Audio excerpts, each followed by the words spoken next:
Hey guys, welcome to another DBMS tutorial. Today we'll be learning about project operation in relational DBMS. So let's get started. First thing first, if you are not subscribed to my channel, please consider watching this video. If you find it useful, please make sure to hit that subscribe button. Thank you. Alright, so let's start with thought for the day. He who says he can and he who says he can't are both usually right. It is said by Confucius. What it means is, a person's ability to do something depends on what he believes he can. If he thinks he can, then he will. And if he thinks he can't, then, well, if the person is not confident about his ability to do it, he won't be able to do it. That's what Confucius means. So the main important thing is you believe that you can, and chances are you will. So let's get started. Alright. So what are the topics that we are going to cover? First, we'll start with project operation over here. What is project operation? Then what is the format of project operation? Then we'll learn about something called as duplicate elimination and how we represent project operation in SQL. Alright. So let's start with the basics. The definition of project operation. What is project operation? The project operation selects certain columns based on the specified criterion and rejects the rest of the columns from the relation. What it means is, project operation is opposite of that of select operation. In select operation, we select the certain rows that follow some specific criteria. But in project operation, we select certain columns based on the specific criteria that we mentioned. That is the name of the columns. Alright. Now, let's look at an example. Let's say we have a table called employee. And from this table, we want to get three attributes, which is first name, last name, and the salary of the employee. Now, how will we do it? We'll use something called as project operation. So once we perform project operation, we are going to get our three columns over here: first name, last name, and salary. Alright. Now, let's say a project operation is like a vertical rule. Okay. It divides the column into two parts. First part will have all the columns that are needed for the project operation, and finally the result of the project operation. And on the other side, we'll have those columns that are discarded from the project operation. Alright. Now, what is the format of the project operation? Well, the general format is pi attribute list R. Okay, where pi is the symbol to represent the project operation. Attribute list is the list of the desired sublist of attributes from the attribute relation R. Okay, so from all the attributes of the relation R, we have all the attributes that we want to be present in the project operation result that are present over here in the attribute list. Again, R is just the name of the relation from the database, okay, or the name of the table. And the result of the project operation will have only the attributes that are specified in the attribute list, and it will be in the same order that we have mentioned them. So if we write first name, last name, and the salary, then it will appear in the same order. Hence, its degree is equal to the number of attributes in the attribute list. So let's say if the number of attributes mentioned in the attribute list are 3, then the degree will be 3. Alright, so this was the format of project operation. Now, what is duplicate elimination? So let's say if the attribute list includes only non-key attributes. Now, what are non-key attributes?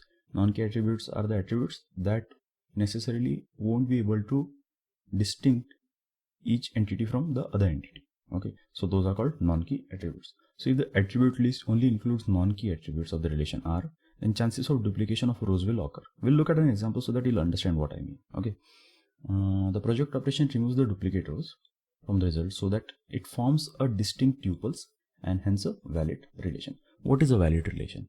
A valid relation in a relational database means it is a set of distinct tuples or distinct rows, that is with distinct entities, and this is known as duplicate elimination. So when you delete the duplicate rows or duplicate tuples from the relation or the result, then it is called as duplicate elimination. Alright. Now let's look at an example. Let's say we have our employee table over here. Okay, employee table, and some non-key rows or non-key attributes. Non-key attributes are first name, then again last name, department number, sex, salary. These are some non-key attributes. Whereas social security over here, it's a key attribute. Correct? Because it is unique for every entity. Whereas these all are non-key attributes.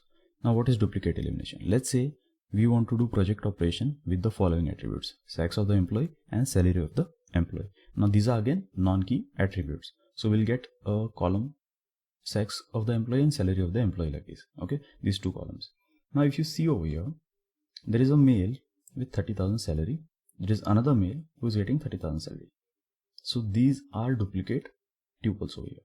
Okay, now duplicate tuples means it is not a valid relation. That is, they are not unique. So to make this a valid relation or valid table, what we have to do is we have to eliminate this duplicate tuple or this duplicate row. And once we do that, we are going to get a new final result, that is of unique entities: male with 30,000, female with 50,000, and another female with 30,000 salary. All right. So let's look at another example. Let's say this is our table and we want to do project operation with these following attributes: department number and salary. So over here you can see there is one person with department number 3 and salary 30,000. There is another person with department number 3 and salary 30,000. So these are duplicate tuples. So we have to eliminate them, and after eliminating we are going to get our unique set of tuples or distinct set of tuples which will form it a valid relation. So we have one person with 30,000 salary from department number 3. Then we have another person with department number 3 and 50,000 salary. And finally we have from a person from department number 2 with 30,000 salary. Alright. So this is known as duplicate elimination. Now why we do duplicate elimination? So if the duplicate tuples are present, okay, then the result will be called a multi-set rather than a set of unique tuples. And this was not permitted in the formal relation model, but now it is allowed in SQL. Alright. So important fact about project operation is that the number of tuples present in the relation created with project operation, that is the outcome of the project operation, the number of tuples, that is number of rows present in that, will always have either less or equal number of tuples that of the original relation. Now why is that? Because we do duplicate elimination. So even if the number of rows are repeated, okay, we do the duplicate elimination and we delete them, and hence we will get either less or equal number of tuples. Now when will we get equal number of tuples? So let's say if we use, or if there is a key attribute present in the project operation, at that time we are going to get equal number of rows present in the resulting relation that will be equal to that of the original relation. Let's look at an example. So let's say we have our table over here, employee table, okay, and what is the key attribute? Social security number. Okay, now let's say we want to do project operation with the following attributes: social security number and department number. Okay, so we are going to get these two columns over here, social security and department number. Now as you can see, since every person has a unique social security number, all the people will be present over here, that is all the employees will be present over here from the first column, so sorry, from the first table. All right, and hence we'll have the same number of rows over here as that of the original relation. Now project operation in SQL, how we do it in SQL or how we write it. So let's say we have our project operation on the table employee with their sex and the salary attributes. Now how will we write it in SQL query? So we will select distinct sex and salary from the employee table. What it does is, the distinct keyword over here, okay, the distinct keyword will make sure to do the duplicate elimination. Okay, so only unique combination of sex and salary will be present in our final project operation result. If we do not put the distinct keyword, then the duplicate elimination will not be happening. Hence we use the select distinct sex and salary from the employee table. So this is how we write our project operation in terms of SQL. I hope you found this video useful. If you have any queries, feel free to ask me in the comment section below. Thank you. So that's it for today, guys. Thank you very much for watching. If you have any queries, feel free to ask them in the comment section below. If you have any suggestions, please write them in the comment section below. If you like the video, please share it with your friends and subscribe to my channel. Thank you very much.